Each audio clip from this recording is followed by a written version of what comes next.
موضوع توقف الدوري ده يعني من وجهة نظري انا شايف ان مليش علاقه ان الدوري نشاط يتوقف، نشاط كامل البلد كامله يتوقف.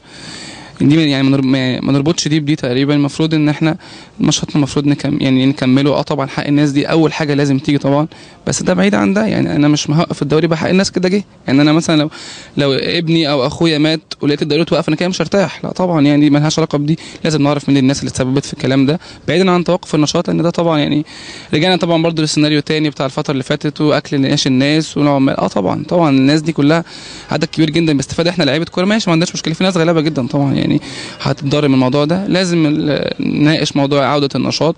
اول حاجه يعني موضوع التوقف دوت يعني هو جيب السلب على الناس كلها. يعني احنا ما صدقنا النشاط بدا يرجع، وما كنا صدقنا اللي فيه جمهور هيرجع، بس اللي حصل دوت يعني ده كل ده بالسلب علينا. بس ما ينفعش الدوري يبدا غير اما يعني المواضيع بتاعت الناس دي تتحل، واحنا برضو مع ان الدوري لازم يرجع عشان يعني اكل عيش الناس كلها برضو. يعني ما ينفعش نفضل كده، بس اللي فيه الخير بقى ربنا يقدمه في الفتره الجايه. بس ربنا يسهل، لازم الدوري يرجع في الفتره الجايه دي قريب لازم. يعني احنا كنا نتمنى ان الكلام ده ما يحصلش ونفضل ماشيين بالمسيره بتاعتنا. احنا اخر 3 مباريات جايبين 7 بونت، كنا نتمنى ان احنا نوصل المسيره. انما التوقف ده جابه طبعا يعني ممكن يكون بالسلب في ناحيه ان احنا كسبانين ماتشين ومتعادلين ماتش. بس الايجابيات اللي في الفتره دي ان في ناس مصابه رجعت لنا، فبتزيد الفرقه قوه طبعا. يعني في عواد هيرجع، في عمر يحيى كان مصاب، الناس ديت رجعت، هو محمود شاكر ان شاء الله يخش في الفرقه قريب. طبعا دي الناحيه الايجابيه. الناحيه السلبيه ان انت القوه المعنويه اللي عندك، الدفع الحافز، حته الفوز بماتشين وتعادل مباراه، دي برضو بالسلب ان احنا نبعد شويه. بس الحمد لله ان شاء الله الفرقه بتتمرن كويس ونقدر نتلاشى الموضوع ده، والفتره الجايه تبقى كويسه ونقدر نكمل مسيرتنا بالشكل اللي احنا عايزينه ان شاء الله باذن الله. طبعا هتعيد على الكره المصريه كلها بالسلب طبعا.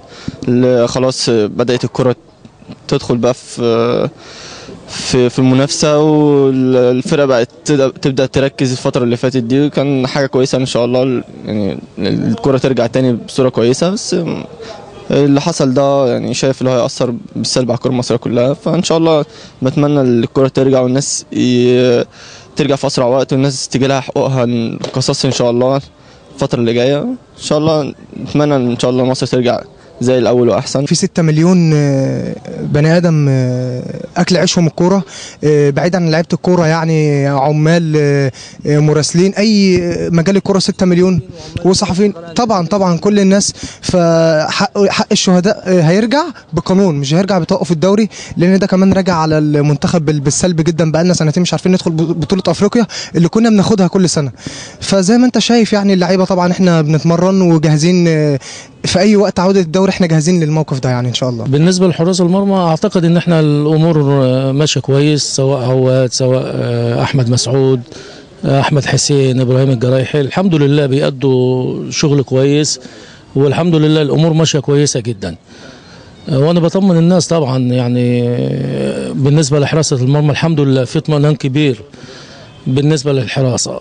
اما بالنسبه لتوقف الدوري طبعا ظروف البلد اكيد في صعوبه، لكن بنتعشم ان شاء الله في الايام القريبه ان شاء الله الدوري يبدا، وان شاء الله الكل بيتكاتف جهود عشان الدوري يبدا لمصلحه الرياضه في مصر ومصلحه الرياضيين والشعب المصري كمان. وربنا ييسر ان شاء الله ويكون اخر الاحزان بالنسبه للمصريين ان شاء الله. ما ينفعش النشاط يقف، لان مش كل حاجه هيحصل فيها مشكله هنوقفها. يعني مثلا لو حصل حاجه حصلت في الجامعات، التعليم هيقف؟ التعليم مش هيقف. فانا بقول للناس يعني ما يفتكروش ان احنا مثلا عايزين نلعب زي ما بيقولوا على جثث حد وبتاع. لا، احنا بس احنا دي شغلتنا الوحيده، واحنا ما عندناش شغلانه ثانيه. وفي ناس كتير عندها اقساط وعندها حاجات. يعني انت شفت السنه اللي قبل كده لما الدوري توقف وما كانش هيلعب، انت شفت الناس اشتغلت ايه؟ ناس واحد اشتغل هواجي وواحد اشتغل فاهم على تاكس وبتاع. احنا بس عايزين الناس تحس بينا شويه، واحنا والله حاسين بيهم والله. واحنا ما رضيناش باللي حصل ده، ولا احنا عايزين حد يموت تاني. احنا بس عايزين الكره ان شاء الله ترجع تاني، لان لازم ترجع. لان احنا انت شايف احنا مالناش حاجه غيرها. ويا رب ان شاء الله النشاط يعود تاني، لان لازم يعود عشان حتى استقرار مصر يعني فاهم، ومنتخب مصر. لان انت شايف الكره كانت بدات تبقى احسن، يعني كانت بدات ترجع شويه. وانت شفت الدوري كان سخن جدا، وكان يعني كان دوري قوي احسن حتى من الموسم اللي فات. يا رب ان شاء الله الموسم يرجع تاني، الدوري يرجع تاني وعوده وعاوز النشاط ده يجي في اسرع وقت ان شاء الله يا رب. توقف الدوري طبعا مش هنرجع حق الشهداء. توقف الدوري في اكتر من يعني 6 مليون بياكلوا عيش من الكوره، خاصه يكون عامل غرف او صحفيين او رياضيين او لاعبي الكوره. فان شاء الله باذن الله احنا عندنا امن محترم ويرجع الدوري، واحنا ان شاء الله كرياضيين كلنا في ظهر الامن، وان شاء الله الدوري يرجع تاني والكره ترجع تاني باذن الله.